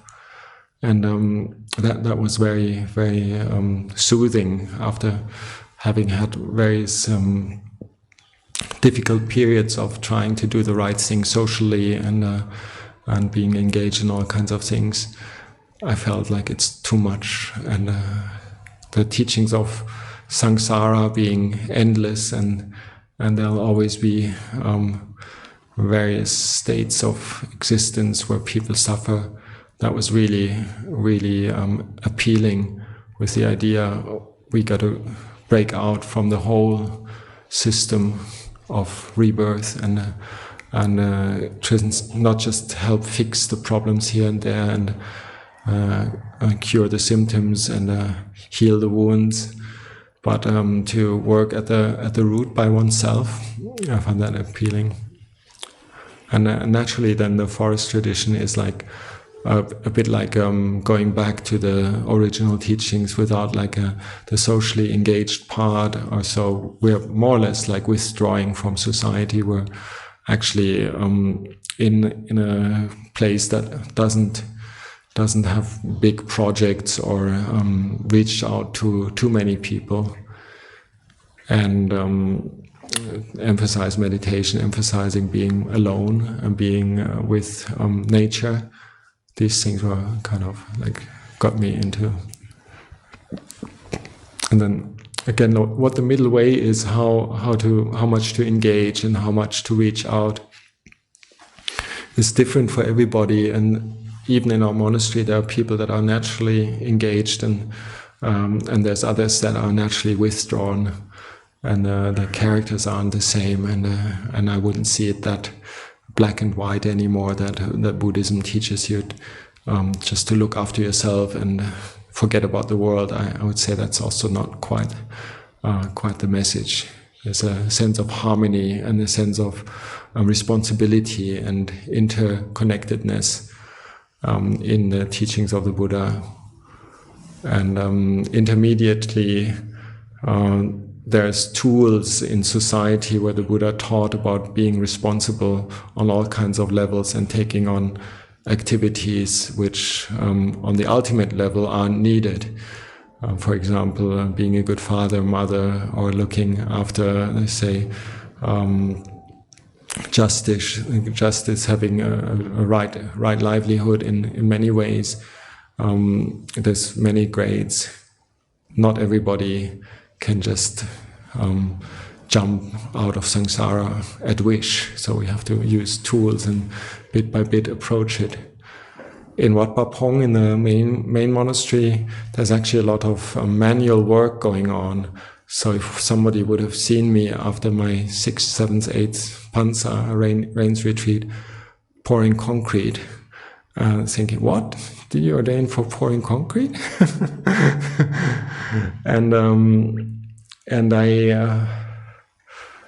and initially I would have said, like, they're wasting their time, building monasteries. What are they doing? But that's very superficial as well. You have to look behind how they're doing it, why they're doing it, and in which spirit, and what it means to each person, and what kind of practice and guidance is behind it. So it became more applied in the beginning, more radical and more, say, like meditation only. No singing, dancing, music, clapping hands, and so forth. Just silence.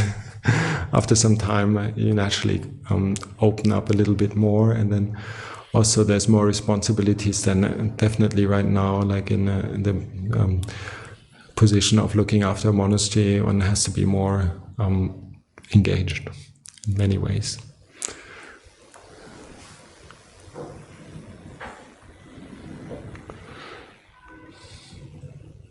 I think for a group in like yours in Delhi, and people trying to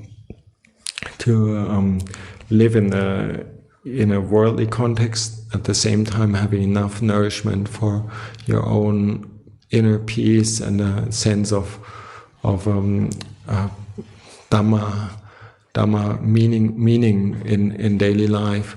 I think it is very, very important not to be like exclusive and to think that like the environment of a city or of like having jobs, responsibilities, that this isn't necessarily kind of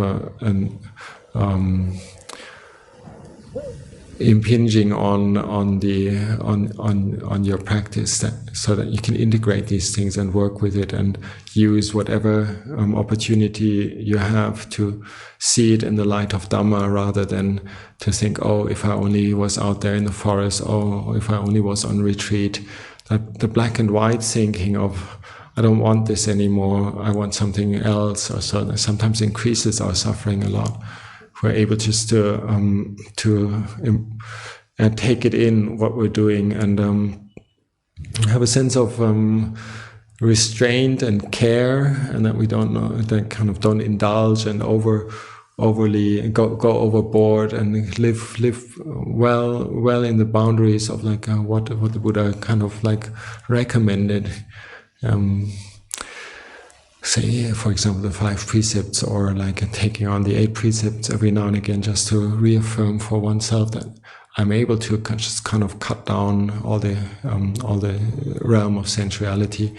That it gives one a foundation and a feeling of having an anchor in the very, very busy world that we live in, and that one is able to find applied practices of being able to go through daily life with reminding oneself of the teachings, reminding oneself of the breath, and reminding oneself of loving kindness and values that are so much needed. I think that's a very, very important thing to keep the balance.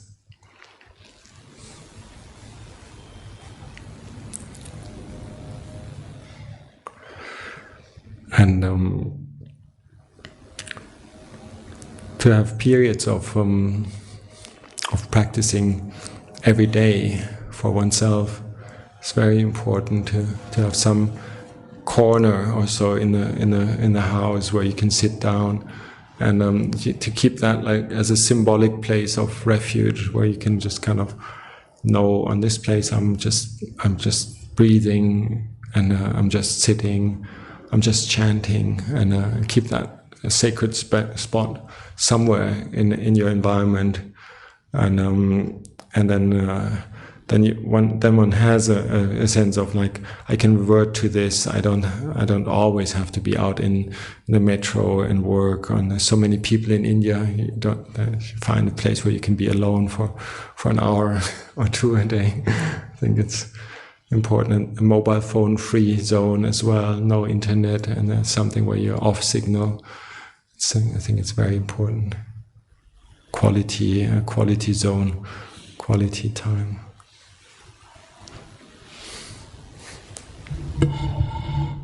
In practicing breath meditation, hello. Yeah. In practicing breath meditation, sometimes I have to take the breath most of the time. I have to take the breath. I can't see natural breath actually. So, what to do about it? Yeah, I think sometimes just to take a few very deep in-breaths first and to more or less mark the breath. Initially.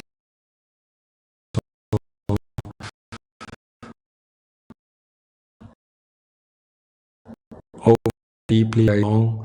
Eventually, like we don't want to kind of like have a specific type of breath. We want it in whatever way it comes, and but to be able to sense it in the beginning is very important. You kind of maybe make it full inhalation and do that maybe 4 or 5 times, and or like breathe in through the upper part of the body and breathe out as if the breath was, if you were breathing out through the whole lower part of the body and spreading it. I sometimes do that as well. Like if the breath is too uninteresting or too subtle or too boring, or I can't really make sense of it, and I try to follow it as if I was breathing it in from the top and then breathing it out through the bottom. It's okay to mark the breath in some way or the other, but eventually, like we try to come back to, at some point, to just let it be the way it is, and putting the emphasis on the point where the breath turns from the in-breath to the out-breath. The U-turn of the breath, for example, is something where you can actually kind of focus a little bit more and find some interest in there. Does that make sense? Not really. What's it? What can you maybe repeat again what the problem? Actually, I am practicing in other tradition, that is to practice natural breath. Yeah. Okay. So, is it the same which you were telling in the morning, that to see the natural breath? Yes, I would say that's it. Yeah, maybe I got your question wrong. So okay. I can't see the natural breath most of the time. the natural breath, like then I would say emphasize the breath a little bit, so you notice where it is. Like for example, take a deep in breath a few times, and then go back to just letting it flow normally, but try to keep track of it. And the natural breath, it's not a technique that we use. Like it's just more or less like we think the breath shouldn't be changed. It should just flow the way it flows. Like and what we do is put emphasis on being the observer, somebody who is like mindfully following what is happening while you're breathing. But in order to not follow other thoughts, or so, it is important to stay with the breath. So if your breath naturally is so like difficult to find or to follow or so, then maybe it is good just to make a big inhalation a few times and then take it from there. And when you lose it, maybe start again with that. Also, you can sometimes like maybe hold the breath for a few moments and then notice when it starts again. But then just leave it there. I think it's like it's probably what you mean with the natural breath is that the breath simply flows. And you can see that actually by watching it, it has an effect on the whole rhythm of the breath. You just simply watch it, and there's a relaxation of the whole body and mind coming in when you're watching the breath naturally flow. And this will then kind of sometimes feel like the breath is getting more and more refined, and it becomes very subtle, but it's still the natural breath. You're not changing it. We're not volitionally pushing it in any direction. We take it either long or short, but we have interest in it. We always try to mark it and be with it while it's happening. And if the breath is from the beginning, if it's not clear to you, like how the breath actually is, then that's why I meant maybe make a few deep in-breaths first. But in the Buddhist way of doing the breath meditation, we're not trying to manipulate the breath. It is the natural breath. We're just following it. It's not meant to produce certain energies. It's not meant to stimulate certain power points in the body or so. So we just let it happen. We're witnessing it.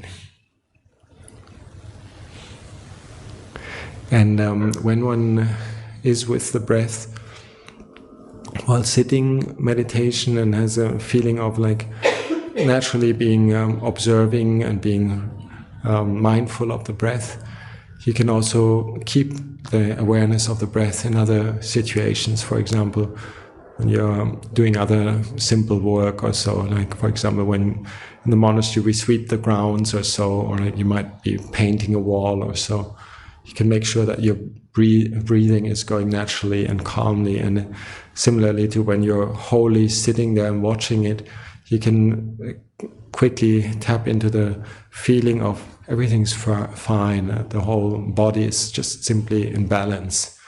Breathing in, breathing out is just a normal, natural process. And even when you're walking up the staircase and suddenly you have to breathe more frequently, or hastily walking up a hill, for example, then you can still be aware of that and just let it happen. You just realize, oh, breathing in heavily now. Oh, I'm kind of like exerting energy. I'm doing sports now. So just to be aware of the things that are happening in the way they are, rather than pushing them away or manipulating them. This is one of the key factors of our meditation, is that just simply to accept these things. So.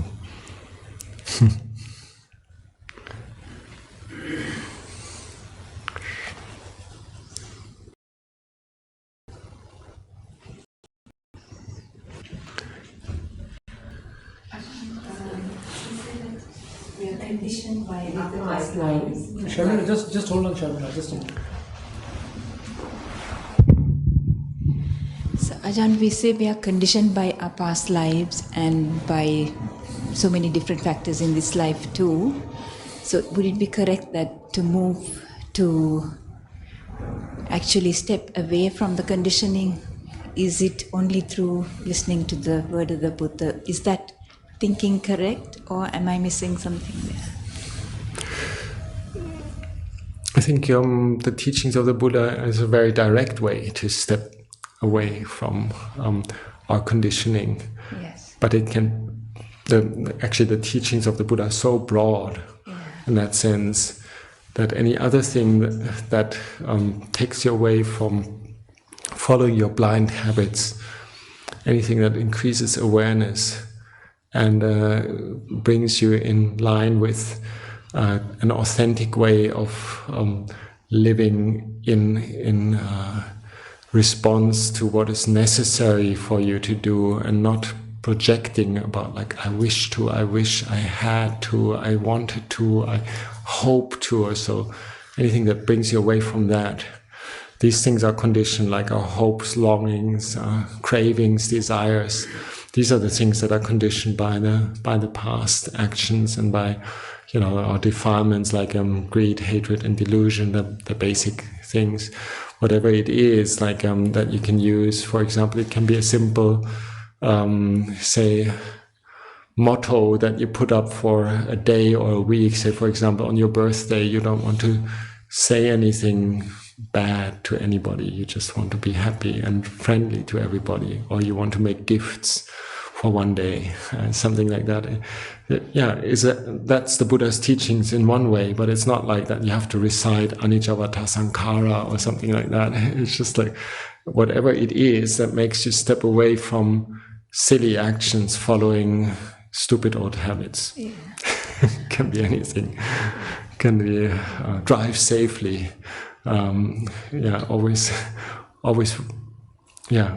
Always be respectful to your parents, something like that. Very simple things that can be a real program for us to break habits. Yeah, it's to sort of reprogram. Yeah. Is what I was thinking. Because sometimes you feel, are we actually trapped in conditioning, or how do you step away from it? Because otherwise you just keep getting reborn, doing the same silly mistakes over and over again. So to step away from that cycle, that's what I was thinking. It feels almost sometimes that you're sort of trapped in that conditioning. Or at least when you hear, I don't know, sometimes you feel that, and then I wonder whether, so what do you do about it? Yeah, many times we suddenly wake up to some tragic incident, for example, or some disappointment, or some situation that we don't want to have, and we're caught with it. Sometimes we're forced to by the more or less forced by old age, death, or like say a friend of ours has got a mental breakdown or so, and it changes our perspective. So, but like to wait until something like this happens, it's not the wisest thing. So how can we anticipate these things without getting ourselves into despair? But usually, like if we use a wise reflection on things, like for example, what's the best way to live when the world is getting hotter? So we're not waiting till there's a bushfire coming and burning us, but we're trying to think ahead, and it's a real wise way of wise reflecting, and whatever truth, whatever teaching you can use for that brings you into a state of alertness is useful. It doesn't have to be explicitly a sentence that you pick up from the Buddha's teachings, because the Buddha didn't teach anything other than what is there in the world, like what any wise person would see. It can also be, can also be derived from other religions. For example, like say, if you're impressed by the selfless deeds of Mother Teresa, for example, or Mahatma Gandhi, then so be it. It'll be helpful for doing wholesome things and avoiding to fall into the habit of, like you say, kind of repeating the same patterns, mistakes all the time. The Buddha called it like to be heedful, or like heedlessness, to avoid heedlessness, to avoid foolishness, and just to think a little bit, open the eyes, be awake. These are all Buddhist ways of saying the same thing. And we have a lot of comfort zones which we are not aware of. Sometimes it comes through other people. They point it out to us. Say, for example, we might be greedy and taking a whole bar of chocolate for ourselves, and we see somebody else share it besides us. If we've got a brain and can watch this, then we kind of think, oh, which one is the more beautiful part? So it's so many learning situations where one can practice the Dhamma applied wisdom in what's happening, being responsible about what you're doing, being considerate. These things also increase through slowing down and meditating, being with yourself for a certain period of time, and then facing the crowd again, more or less. You can regenerate your awareness and your sensitivity to the things that need to be done. Otherwise, when one is in a social situation 24 hours, 7, more or less, like many times one just plays along the roles and doesn't really reflect on it, doesn't step back from it, doesn't get into the role of observing oneself. One doesn't even have time to talk with one's friends anymore, doesn't even realize anymore whether one's friends are actually on board or whether they're doing other silly things, or like we are doing silly things. Like, it's all about being aware and mindful and being considerate about what one's doing, and gradually the comfort zones that one has, like I think they gradually get shaken, like so little parts where one is indulging in old habits. Thank you.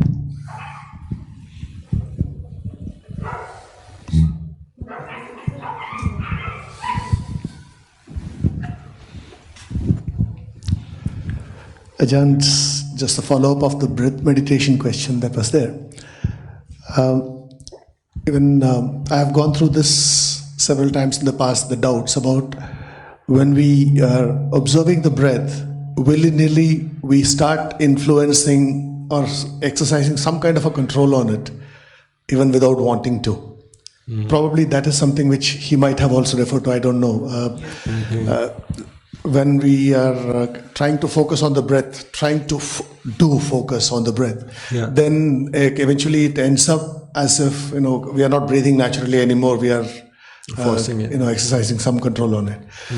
And quite frequently, I had to practice things like just leave the breath alone. Just observe the body posture. Let me see whether the body going up and down for the breath, and then catch the breath unaware, so that it is not influenced by my watching it.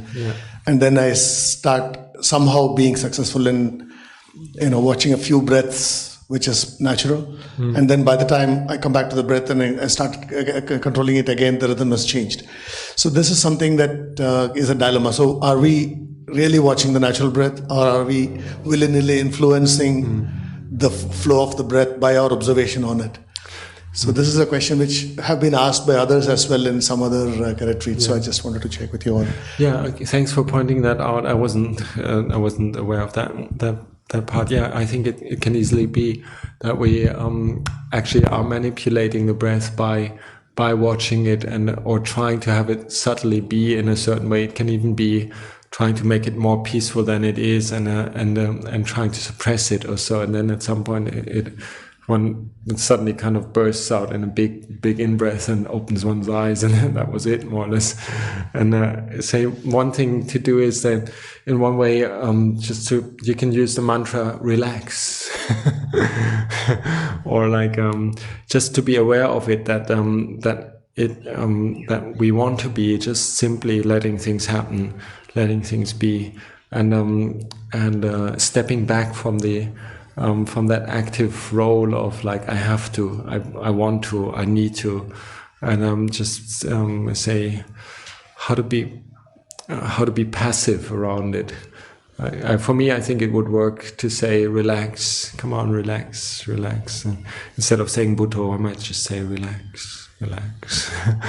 and the other thing is if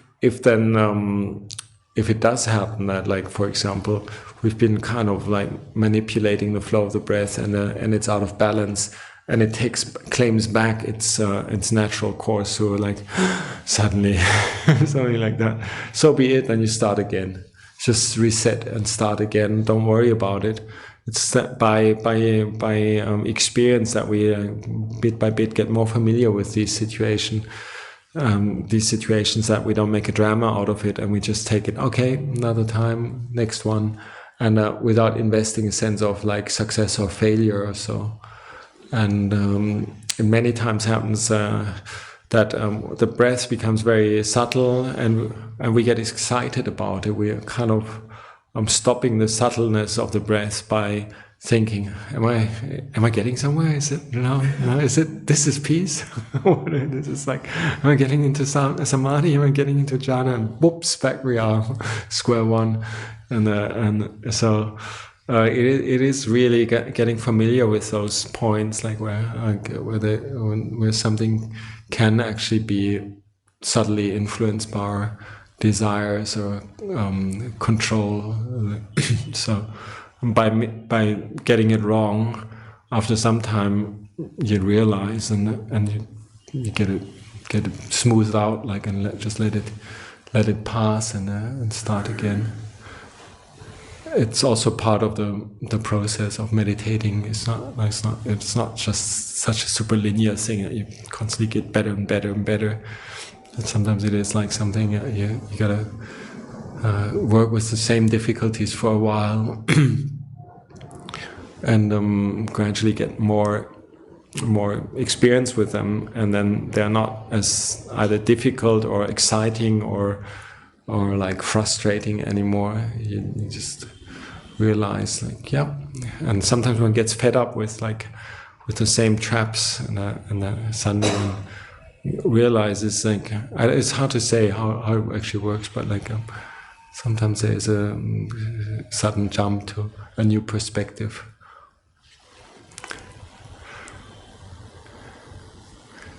Yeah, it can be that one actually subtly forces the breath to be a certain way. Good. So shall we have 10 minutes break? Come. Okay, sadhu.